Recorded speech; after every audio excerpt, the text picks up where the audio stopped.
Slavery existed centuries before Islam came. It was a global practice, practiced by the Chinese, practiced by the Persians, practiced by the Romans, practiced by the Europeans, that was practiced by the Africans.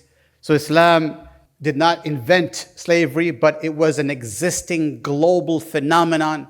It can be said that it was democratically accepted throughout the world as a practice. So what was the process of enslavement? How did people become slaves at that time when Islam came? There were multiple ways where a free person would become a slave. The first method would be if a person needed money, he would borrow money from someone.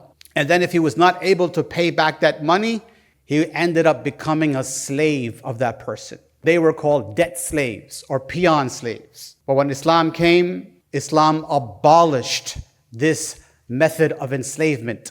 Allah subhanahu wa ta'ala said about the person who is in debt, and He speaks to those who are the creditors, وَإِن كَانَ ذُو عُسْرَةٍ فَنَظِرَةٌ إِلَى مَيْسَرَةٍ وَأَن تَصَدَّقُوا خَيْرٌ لَكُمْ إِن كُنتُمْ تَعْلَمُونَ. This one verse abolished debt slavery, where Allah subhanahu wa ta'ala said regarding the person who is in debt, that if that person who is repaying a debt it's difficult for him, then postpone the payment of the debt.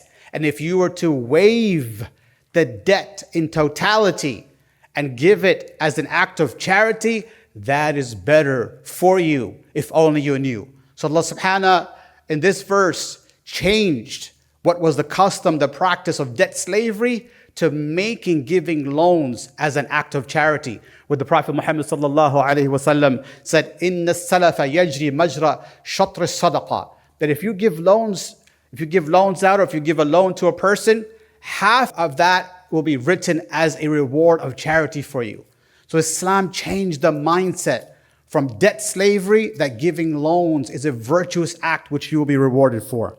The second method where free people became enslaved was by force, where people who were powerful would go and take a free person and enslave that person.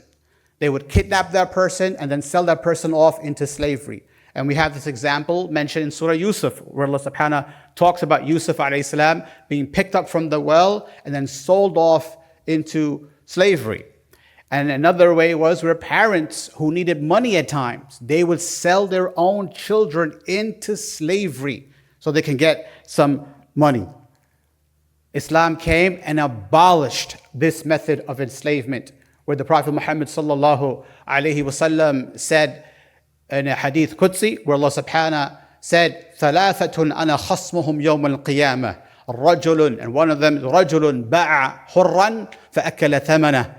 Where Allah subhanahu wa ta'ala said in this hadith Qudsi, there are three kinds of people where I will be their opponent on the day of judgment. And one of those kinds of people, of persons, is a person who enslaves a free man and then sells him off into slavery, sells him off. So Allah subhanahu wa ta'ala in this hadith Qudsi abolished this method of slavery, where you take a free person and then put them into slavery.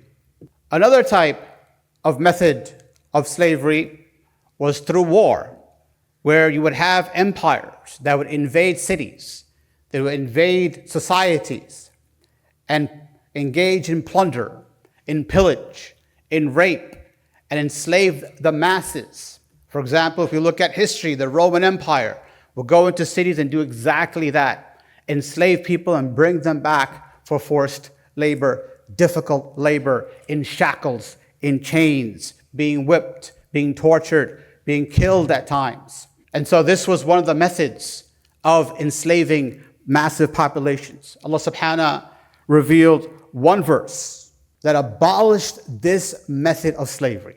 Allah subhanahu wa ta'ala said, وَقَاتِلُوا فِي سَبِيلِ اللَّهِ الَّذِينَ يُقَاتِلُونَكُمْ وَلَا تَعْتَدُوا إِنَّ اللَّهَ لَا يُحِبُّ الْمُعْتَدِينَ. Allah subhanahu wa ta'ala redefined battle for the Muslims. Allah subhanahu wa ta'ala said, and engage in battle in the cause of Allah with those who wage war against you, and do not transgress, because Allah does not love the transgressors. So in Islam, it's not permissible for a Muslim state to invade a peaceful society or a peaceful city that is non-belligerent, let alone to rape them or engage in pillage or plunder or enslave them.